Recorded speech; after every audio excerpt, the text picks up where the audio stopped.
Hello दोस्तों, नमस्ते, नमस्कार। मेरा नाम है Mayur Soni and I am a spoken English trainer. Friends, बहुत सारे स्टूडेंट्स मुझसे पूछते हैं कि sir how to find time to practise English.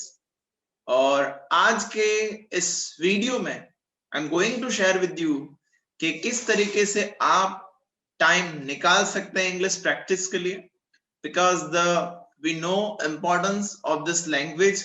और बहुत जरूरी हो गया है that we have to update ourselves to communicate more well in this language.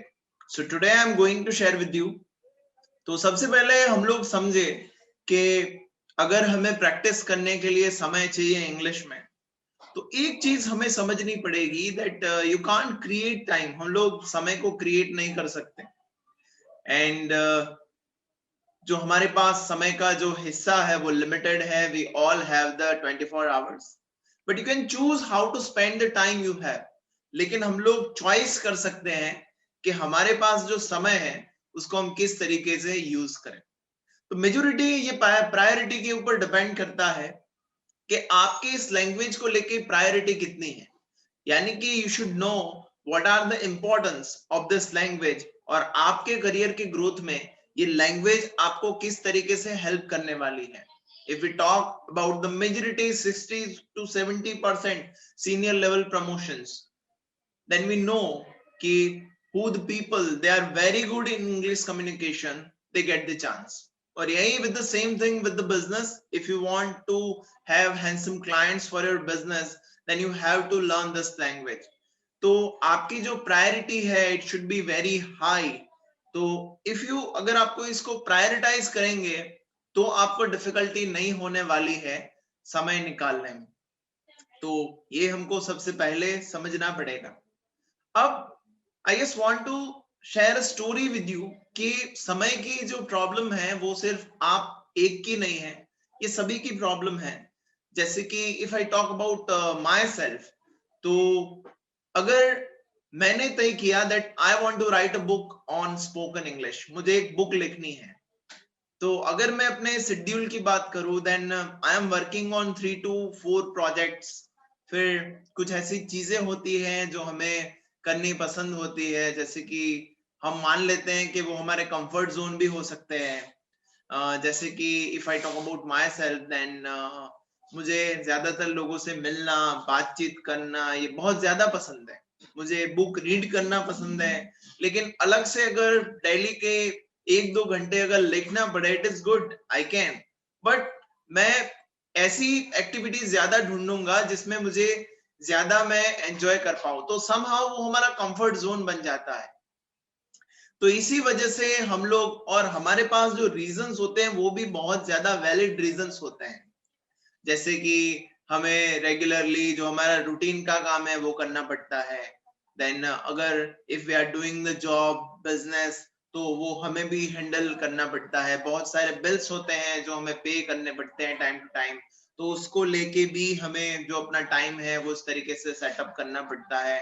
Targets complete करने पड़ते हैं। जिनके बच्चे होते हैं उनको बच्चों को पढ़ाना पड़ता है, उनके लिए अच्छे से एजुकेशन का पूरा ध्यान रखना पड़ता है। अगर बड़े बुजुर्ग हैं घर में तो उनका ध्यान रखना पड़ता है। तो all together for ladies gents सभी के लिए, इवन बच्चों के लिए भी, if they want to improve in English communication, तो उनका भी जो स्कूल वगैरह का जो काम है, तो ये बहुत सारी चीजें ऑल टुगेदर मिक्सअप हो जाती है।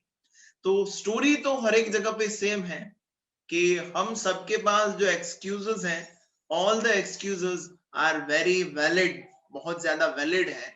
लेकिन अब हमें करना क्या होगा, ऐसा क्या करें जिससे हम लोग इस इंग्लिश कम्युनिकेशन को और ज्यादा बेहतर कर पाए। तो दोस्तों, इसके लिए हमें एक तो इंग्लिश को अपनी हैबिट में डालना पड़ेगा, क्योंकि माइंड हैबिट के ऊपर सबसे ज्यादा काम करता है। अगर कोई भी हैबिट अगर आप माइंड को करवा देते हैं इन अ हैबिचुअल मोड, उसमें अगर आपने माइंड को एक बार ला दिया, देन फिर आपका जो काम है वो एफर्टलेस हो जाएगा। तो फिर जो सारी चीजें होती हैं वो ऑटोमेटिकली होती है। सपोज आप कोई नेटफ्लिक्स पे या फिर टेलीविजन पे कोई शो देखना शुरू कर दीजिए। मान लीजिए आप बिग बॉस ही देख रहे हैं, आप 2, 4, 5 एपिसोड देखेंगे तो ऑटोमेटिकली आपका जो माइंड है वो आपको उसी समय पे याद करवाएगा कि ये एपिसोड अभी चल रहा होगा।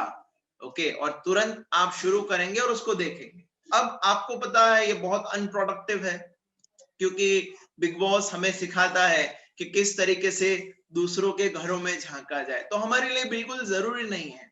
फिर भी हम लोग देखते हैं क्योंकि एक बार ये हैबिट में आ जाता है, हमें थोड़ी दिलचस्पी उसमें हो जाती है। तो इसी वजह से अगर हैबिट में वो चला जाता है, जैसे बहुत सारे लोगों की हैबिट होती है कि वो खाना खाने के बाद शाम को आउटिंग के लिए जाते हैं, अपने फ्रेंड्स के साथ बैठते हैं, बातें करते हैं। तो कभी कभी बातें करते करते 1 घंटा, 1.5 घंटा, 2 घंटा निकल जाता है। और रेगुलरली ये डिस्कशंस होती है, मेजोरिटी क्रिकेट के बारे में होती है, पॉलिटिक्स के बारे में होती है। लेकिन अगर इनका मूल पर्याय हम लोग निकालने जाए देन कोई इतना होता नहीं है। तो यही बात है कि ये जो स्टोरी है वो सबके लिए सेम है, लेकिन फिर भी हम लोग इसमें से बाहर निकल के किस तरीके से बेटर वे में ये प्रैक्टिस कर सकते हैं, तो उसका जो सॉल्यूशन है that we want to define. So let's see कि क्या सॉल्यूशंस हो सकते हैं। तो सबसे पहली चीज है, if you want to improve your English communication, you don't need a lot of time to learn English well. बहुत ज्यादा समय की आपको आवश्यकता नहीं है, just need to use your time well. आपको अपना जो समय है उसको बेटर वे में यूज करना है। अभी आप कैसे कर सकते हैं, तो मैंने बताया कि that make it as a habit. Habit में इसको ले जाइए। माइंड अगर 21 डेज तक किसी एक्टिविटी को हम फॉलो करवा देते हैं, ऑटोमेटिकली उसके ऊपर रिएक्ट करने की शुरुआत कर देता है। तो we can make as a habit. और हमारा जो समय है, देखिए ये 2 प्रकार का टाइम हमारे पास में होता है, एक तो फोकस्ड होता है, अनफोकस्ड होता है। अब फोकस्ड टाइम कौन सा है, जैसे कि आप जो जॉब करते हैं, आप जो वर्क करते हैं, वो फोकस्ड टाइम है, यानी ऐसे काम जिसको करते हुए आप कोई दूसरा काम नहीं कर सकते। वो काम आपको एट द टाइम जो कर रहे हैं वही आपको करना पड़ेगा, दूसरी चीज आप नहीं कर सकते। Suppose I am taking this session, I am making this video, तो इसके साथ मैं और कोई दूसरी चीज नहीं कर सकता। तो एक तो फोकस्ड काम हो गया कि वो ही होगा, उसके अलावा उसके साथ में हम दूसरा काम नहीं कर सकते।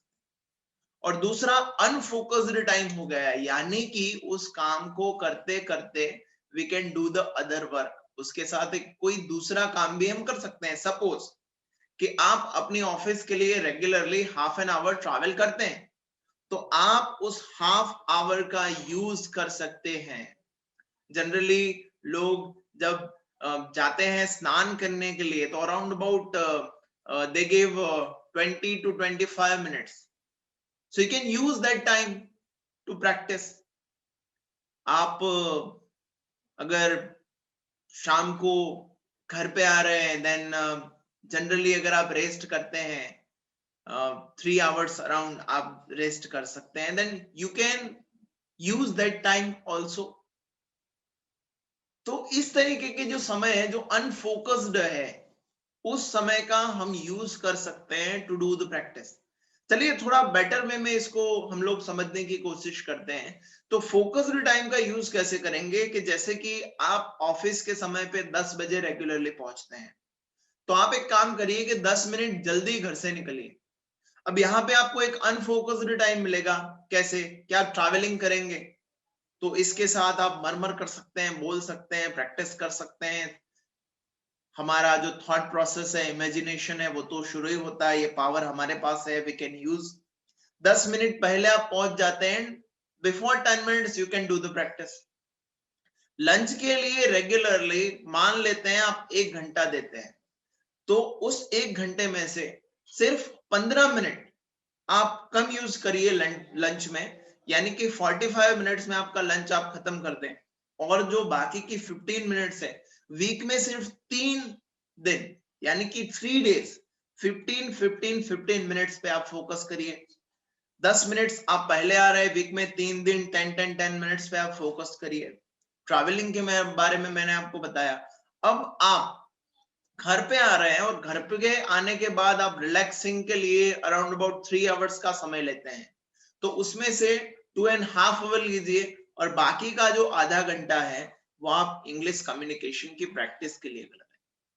तो इस तरीके से आप फोकस्ड और अनफोकस्ड समय का यूज करेंगे तो आप इजीली इंग्लिश का प्रैक्टिस कर पाएंगे। एक और चीज आप कर सकते हैं कि अभी इसी वक्त आप दिन भर जितनी भी एक्टिविटीज करते हैं उसकी एक लिस्ट बनाइए और उस एक्टिविटीज को स्टार दीजिए, यानी कि सबसे ज्यादा प्रायोरिटी वाली एक्टिविटी है उसको आप दीजिए 3 स्टार्स, उससे कम है उसको दीजिए 2 स्टार्स और उससे कम है उसको दीजिए 1 स्टार। अब ये 1 स्टार वाली ऐसी एक्टिविटी है कि जिसको आप करते हैं, जैसे कि कोई सीरियल देख ली, कभी कभी सीरियल मूवी वो हम देखते हैं, लेकिन देखने के बाद हमें ये भी लगता है कि यार हम क्यों देख रहे हैं इसको, इससे क्या होगा, व्हाट विल हैपन।